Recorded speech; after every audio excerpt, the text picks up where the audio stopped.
তো আজকে আমি আমার বাইক নিয়ে করলাম কিলো আমার লগে ঘাস কাটতে যাইব না, এই যে দেখেন শুয়ে রয়েছে, কি চালাকের চালাক বুঝে এই জায়গায় শুয়ে রয়েছে। একটু কাজ করবো, কাজ করতে ভালো লাগে না, খালি শুয়ে খালি ফাঁকিবাজি আয় আমার লগে আমার চল। তো আজকে আমি আর আমার বাইক না যাইতেছি ঘাস কাটতে।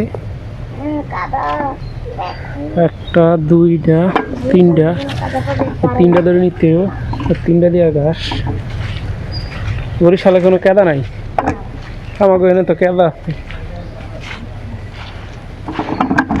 এই যে আমরা এখন যাইতেছি চকে ঘাস কাটতে বেড়েছি কাশি, এটা দিয়ে ঘাস কাটতে পুচিয়ে পুকুরিয়া তখন তো বেশি দূরে না, হয়তো কাছেই, অল্প একটু দূরে মাত্র।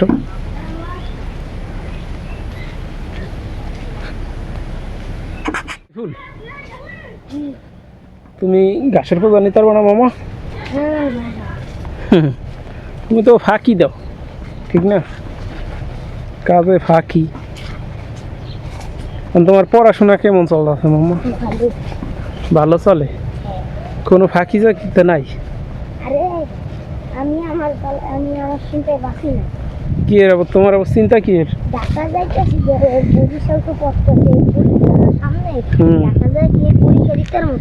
ও হয় তোমাকে ট্রান্সফার করে দিছে, তাহলে তো বিশাল ঝামেলা। এখন পরীক্ষা দিয়ে দিন কেমতে নাকি আবার এক বছর আরেকটা এই ক্লাসে থাকা লাগবে, বুঝতে তাই তো ঝামেলা না, এই ক্লাসে আরেকবার থাকা লাগবে।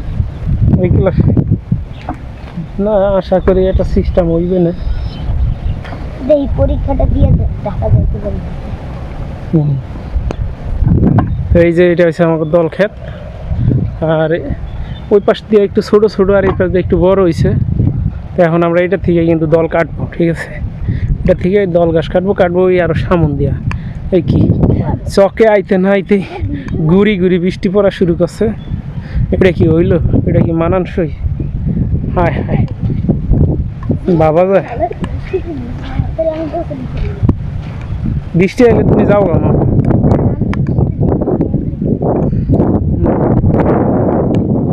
না বৃষ্টিতে তোমার ভেজার দরকার নেই, ভিজি আমি ভিজি, তুমি ভিজলে ঝামেলা। আসসালামু আলাইকুম প্রিয় দর্শক, আশা করি আপনারা সকলে অনেক ভালো আছেন। দেশ এবং সুদূর প্রবাসে যেখান থেকে আমাদের দেখছেন, আপনাদের সকলের জন্য আমার অন্তরস্থল থেকে দোয়া ও ভালোবাসা থাকে সব সময়। তো আজকে আমি আর আমার ভাগ্নে ঘাস কাটতে চলে আসলাম।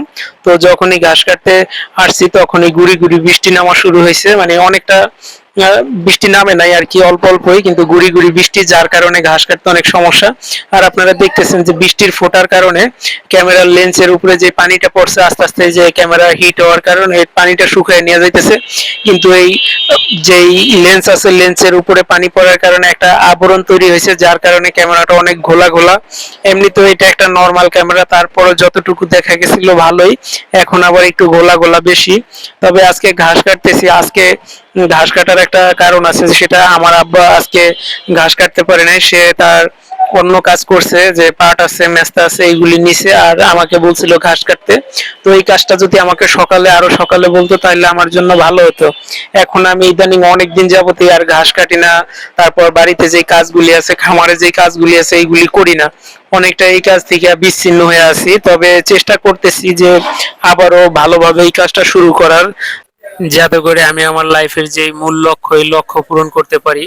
আমি চেষ্টা করছিলাম অন্য কাজের মাধ্যমে নিজেকে প্রতিষ্ঠিত করা যায় কিনা, তবে আসলে অন্য কাজের মাধ্যমে নিজেকে প্রতিষ্ঠিত করতে হলে প্রচন্ড অর্থ দরকার বর্তমান সময়ে। আর যদি অর্থ না থাকে, হাতের কাজ জানা থাকা দরকার, মানে আপনার অর্থ লাগবে, হাতের কাজও জানা থাকা লাগবে, আপনার মেধাও খুব পরিপূর্ণ হওয়া লাগবে।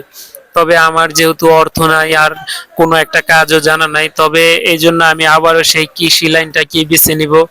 কেননা এই কৃষিতে সম্ভাবনাই বেশি। আর যতদূর শিক্ষার দরকার, একটা কৃষি কাজকে শূন্য থেকে শুরু করতে যতটুকু দরকার, এটা কিন্তু আস্তে আস্তে জানা যাবে খুব অল্প সময়ের ভিতরে। কেননা এটা আমার অন্য কোনো জায়গায় কিন্তু এটা শিখতে যাইতে হবে না। আমার আব্বাই কিন্তু নিজে কৃষি কাজ করে।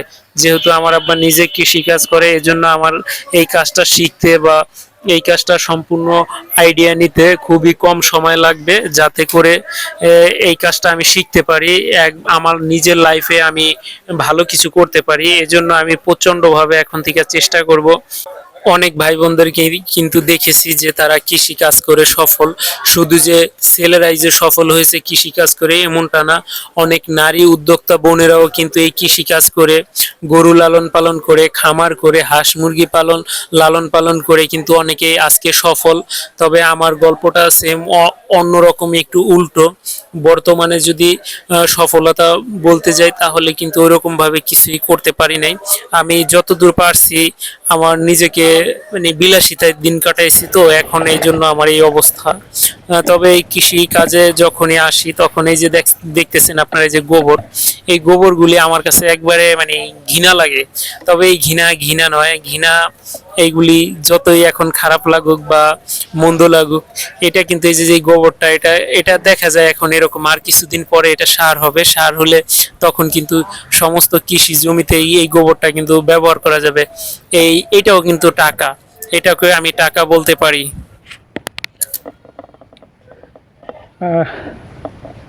কৃষিকাজকে আমাদের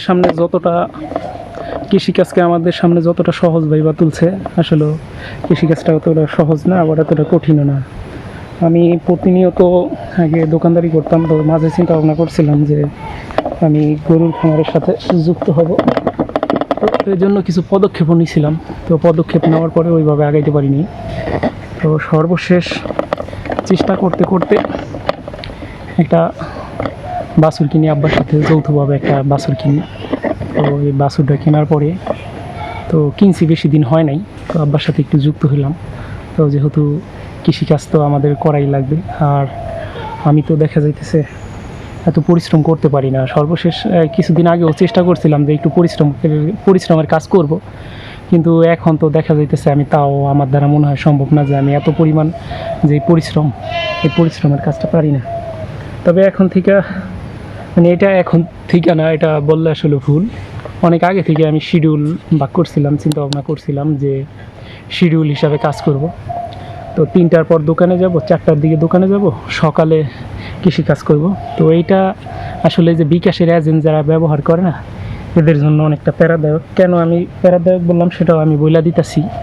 এই যে দোকানদার ওই যে এজেন্টওয়ালারা যখন খুঁজে না পায়, তখন বিভিন্ন ধরনের প্যারা দেয়। আর এই প্যারাময় মানে অনেকটাই ক্লান্ত হয়ে যাওয়া লাগে।